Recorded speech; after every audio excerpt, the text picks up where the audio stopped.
Bonjour petits et grands lecteurs, j'espère que vous allez bien. On se retrouve pour un book haul, on doit être fin juin, typiquement le 23 ou le 24. C'est à peu près à cette époque là que je filme à chaque fois mes book hauls. En fait j'ai pas tellement acheté, j'ai reçu beaucoup, j'ai quand même un peu acheté mais beaucoup en occasion. Et je vous présente tout d'abord mes envois Brajlon. Donc je les ai reçus hier.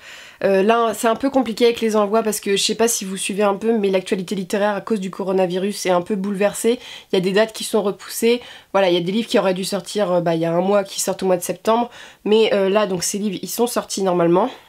Donc le premier tome c'est, si la lumière le veut bien, Ravenblade, l'appel du loup d'Anthony Ryan. Alors Anthony Ryan, j'ai lu Blood Song qui a été un coup de cœur le premier tome. En fait ici on suit Vaeline après, donc en fait il faut que je lise Blood Song, donc je vais essayer de me procurer les tomes qui me manquent, donc les 2 tomes, et de les lire assez rapidement pour pouvoir enchaîner Ravenblade. Mais Anthony Ryan c'était la grosse découverte pour moi, donc voilà. Et d'après ce que je vois, bon, Blood Song, il y a des gens qui ont été déçus par les tomes 2 et 3, mais en général, dans la globalité, c'est une série que vous adorez. Il y a aussi Dragon Blood, je crois, que vous avez beaucoup aimé aussi, donc ça me conforte dans l'idée que c'est un très bon auteur de fantasy, dark fantasy. Et Vaeline, c'est un peu un personnage que j'aime bien, c'est un peu mon nouveau chouchou en ce moment, donc j'ai hâte de le retrouver. Là, il a l'air un petit peu vieux, mais j'aime bien aussi les vieux loups solitaires, donc on verra ça, mais déjà je vais finir Blood Song et je vais enchaîner celui-ci après. Ensuite, le 3e tome, l'espéré, le tant espéré. Je ne savais pas s'ils allaient le recevoir, pour tout vous dire, j'ai même hésité à me l'acheter. Il s'agit donc de La mer éclatée, le tome 3, donc de Joe Abercrombie. Vous avez été beaucoup à me dire que c'est sa série young adulte, alors moi je savais pas que c'était une série young adulte, mais c'est vrai que ça peut être classé dans ce genre-là. Abercrombie, ça faisait des années que je voulais le lire. La mer éclatée, j'ai adoré le premier tome. Un petit peu moins aimé le deuxième parce que j'ai eu du mal à accrocher avec le personnage féminin qui est très caricatural. On est dans un monde qui est pour moi proche du monde viking, même si c'est de la fantasy. Et dans le premier tome on suit un jeune homme qui est le fils du jarl, voilà, du roi on va dire. Son père meurt, son frère meurt, il reste plus que sa mère, sauf que lui en fait il a une main en moins et qu'il est plutôt destiné à faire des études dans la religion ou dans les études on va dire plus littérature, voilà, c'est pas un combattant. Et il va se retrouver à devoir regagner le trône de son père, je vous laisse découvrir pourquoi, mais c'est un personnage que j'ai beaucoup aimé et qu'on va continuer à suivre dans celui-ci.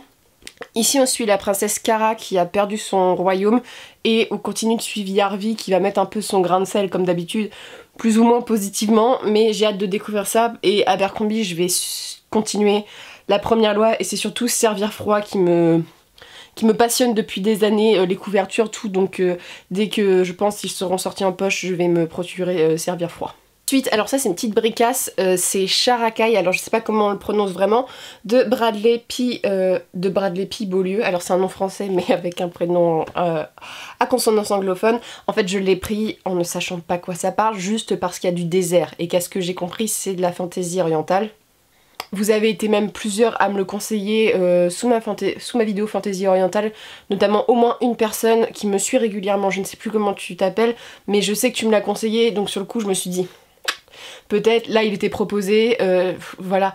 Le problème de la Fantasy Orientale, comme je vous le disais, je suis pas très objective. Il y a quand même des livres que j'aime pas, mais en général, je sais que mes critères de jugement sont un peu à la baisse dans ces moments-là, mais je suis humaine, j'essaye de faire au mieux, mais voilà, la couverture est sublime et j'ai hâte de découvrir cet univers. Et je crois qu'on suit le point de vue d'une jeune femme, voilà, qui doit combattre des tyrans, mais j'ai tellement hâte. Ensuite, on passe aux achats, je vais pense les faire chronologiquement. Mes achats d'occasion, non, on va faire mes achats neufs en premier, on va faire mes achats neufs. Alors, le premier, je vais vous présenter celui qu'on m'a offert. Bon, c'est ma mère qui m'a offert un livre, voilà, ça faisait longtemps, ça lui manquait. Et moi, ça m'a fait très plaisir parce que c'est une série que j'ai beaucoup aimée. Et là, elle y était et je me suis dit, bon, allez, voilà. Donc en fait, il s'agit d'Iscari, le tome 2 de Christiane Ciccarelli. Ça a été un coup de cœur, Iscari. Je sais pas si la vidéo est sortie au moment où je présente le livre, mais le tome 1, j'ai adoré. C'est de la fantasy orientale young adulte. Et le seul point négatif qu'on peut tirer de ce récit, c'est que c'est de la young adulte, donc on pourrait pousser un peu les choses, le côté sensuel est présent, mais pas autant que dans certains récits orientaux.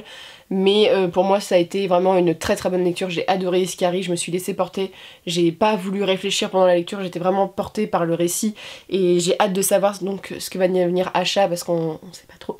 Et voilà, c'est une mythologie où on suit la jeune Asha qui est l'Iscari, la paria, celle qui a fait cramer le village on va dire, c'est à dire que Asha elle est maudite d'une certaine manière. Elle a raconté des histoires et ça c'est hyper mauvais dans son royaume, et notamment elle les a racontées aux dragons, et quand tu racontes des histoires aux dragons, leur feu se déclenche et donc le dragon a incendié toute la ville, il a brûlé Asha, voilà, un peu défiguré quand même un petit peu, et Asha doit épouser l'homme qui l'a sauvé.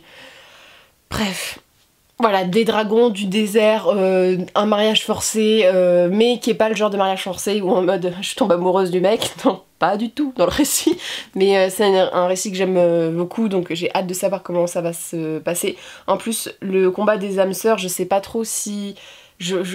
J'ai des pistes pour savoir de quoi peut-être ça va parler, mais j'ai pas lu la 4ème pour pas me spoiler, mais c'est une série que je vous conseille si vous aimez la young adulte, vous n'avez pas peur de la young adulte, franchement c'est un des meilleurs récits young adulte que j'ai lu depuis longtemps, parce il est vraiment très bon, mais comme je vous dis c'est de la fantaisie orientale, donc on est sur quelque chose de particulier pour papa. Ensuite je me suis acheté 2 livres, et ceux-là ça faisait tellement longtemps que je les voulais, et en fait à chaque fois je les trouvais pas en librairie, et là je les ai vus, j'ai fait bon, vas-y, achète-les, tu feras une idée. Ça a duré 2 jours de lecture parce que je les ai bouffés au sens propre. Donc il s'agit du tome 1 et du tome 2 de Heartstopper de Alice Oseman. Alors Alice Oseman, je crois que ce livre je veux l'acheter depuis que j'ai vu les américaines il y a 1 an ou 2 en parler. Et je l'ai pas fait. D'habitude je vais directement en Angleterre parce que j'habite pas très loin, parce que au vu de ma position géographique, les gens qui habitent dans le nord-ouest, on a quand même la possibilité de prendre le bateau pour pas très cher pour aller en Angleterre et en peu de temps, ce qui fait que c'est quand même pratique, hein, on va pas se le cacher. D'habitude c'est ce que je fais, et sinon il y a une époque, même l'année dernière, j'achetais sur Book Depository. Sauf que pour ceux qui ne le savent pas, Book Depository c'est une marque d'Amazon, et là j'ai refusé depuis 6 mois, je n'achetais que les livres en anglais sur Book Depository parce que c'était le seul site que je connaissais pour les acheter. Et le truc c'est que là j'ai dit stop, on va trouver une autre solution. J'ai trouvé un autre site, je préfère commander, j'ai pas encore passé la commande, je préfère passer la commande et vous dire comment la commande s'est passée avant de vous le conseiller, parce que je veux pas vous mettre sur un site qui conseillerait mal, mais à ce que j'ai compris c'est des libraires indépendants anglais qui envoient en Europe, et ça c'est cool parce qu'en plus c'est des librairies indépendantes.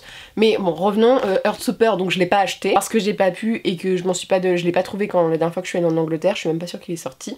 Et Alice Oseman est venue à Montreuil, il y avait énormément de monde, je voulais pas faire la queue, franchement j'ai perdu patience pour les rencontres littéraires, c'est ouf. Et donc là ils étaient là. Alors Heartstopper c'est de la BD, alors voilà, c'est... parce que le problème j'ai pas envie de vous spoiler, mais voilà, ce sont des BD. Typiquement on pourrait décrire ça comme le yaoi américain. Alors en plus c'est le genre de livre, je lis des romances LGBT, surtout entre 2 garçons depuis que j'ai l'âge de 12 ans, mais de la romance japonaise, et c'est un genre que j'apprécie de moins en moins parce qu'avec le temps, même quand j'étais ado, il y avait beaucoup de choses qui me gênaient, et il y a les japonais, notamment en yaoi, il y a un gros problème avec le consentement. Voilà, il y a quelque chose voilà, ils ont un problème avec ça, et il y a beaucoup de gens qui me disent non, j'ai peut-être lu au moins 600 ou 700 yaoi différents depuis que, même presque 1000 je pense, depuis 10 ans, même plus de 10 ans, et c'est vrai qu'il y a au moins 50 ou 60% qui sont... Voilà, pas sûr du consentement. Et le problème c'est que je suis pas hyper fan des relations où c'est hyper paillettes, tout ça, donc j'avais un petit peu peur avec ces livres là, et ça n'a pas été le cas. C'est vachement bien. En fait c'est l'histoire de 2 garçons, alors un est en 3ème, un est en 3ème et l'autre est en seconde. Lui en 3ème en fait il a fait son coming out en 4ème, ça c'est plutôt... mal passé, du genre il a eu des brimades, après ça s'est calmé, voilà, il y a des gens qui ont pris sa défense, ça va mieux, et il rencontre en fait Nick, donc le blond, dans une classe, et ils vont se lier d'amitié, et notamment ils vont commencer à jouer au rugby ensemble. Moi je suis une fan de rugby, donc en plus quand j'ai vu que ça parlait de rugby j'étais en mode youpi voilà. Donc voilà, et c'est une histoire d'amour, c'est un livre, je vais pas vous faire la chronique parce que j'ai adoré, mais j'ai une petite chose à remettre en perspective, mais c'est tout à fait... personnel, et en même temps il y a un petit manque de réalisme, c'est juste le truc voilà qu'il faut souligner, mais je pense pas que ce soit le but du livre, mais c'est une lecture doudou, typiquement lecture doudou. Les dessins sont simple mais c'est hyper accrocheur, c'est quand même beau et il y a beaucoup de choses qui se passent dans le visage des personnages, les sourires, tout ça marche super bien. Donc le tome 3 doit sortir cette année, je vais me l'acheter, ça a été vraiment une très belle découverte et j'étais très contente. Ça coûte 12,50 € chaque tome, c'est des bons formats. Et il y a quand même pas mal de pages, voilà, il y a 250 pages. Typiquement, j'ai mis au moins 2 à 3 fois plus de temps à les lire que je lis d'habitude des romances japonaises entre garçons. Donc voilà, c'était trop bien. Ah, j'ai oublié de vous me présenter, celui-ci je l'ai acheté dans librairie pas longtemps après le confinement. C'est le tome 2 des Fils des Brumes de Brandon Sanderson que j'ai fini. Je vais pas vous en parler parce que je vais faire une chronique un peu plus détaillée, mais on suit en fait le tome 1, d'où l'histoire. Donc le tome 1, c'est un peu difficile à vous résumer comme ça, mais c'est l'histoire en fait d'un homme qui souhaite créer une rébellion vis-à-vis de la population esclave, et de se rebeller. Et en parallèle, on suit une jeune fille qui est dans les bas-fonds de la ville et qui va être recueillie par une bande en fait un peu de, pas de mercenaires mais de gens qui veulent renverser le royaume, et elle a des pouvoirs notamment liés au métal. Brandon Sanderson, c'est pour ma part un univers qui est hyper bon. Le tome 2, j'ai un peu plus de choses à dire dessus parce qu'il y a quelques longueurs, voilà je vous le dis tout de suite, mais ça a été une très bonne lecture aussi, mais il y a quelques longueurs. Le récit s'est complété et nuancé le tome 1, donc ça c'est cool. Donc voilà, j'ai eu celui-ci. 11,70 €, je vous le dis parce que c'est des petits formats mais ils sont tellement gros que voilà ils dépassent les 10 €. Ensuite vous allez dire ça ne finit jamais.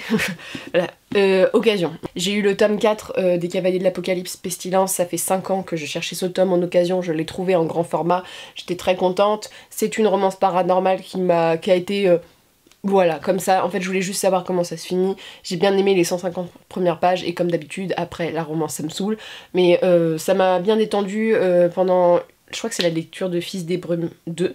Voilà, j'avais besoin de faire une transition donc ça c'était cool. Donc voilà, pour ceux qui aiment la romance, Larissa Yoon, c'est quand même quelqu'un qui est assez connu, elle a écrit Démonica qui est assez connu aussi.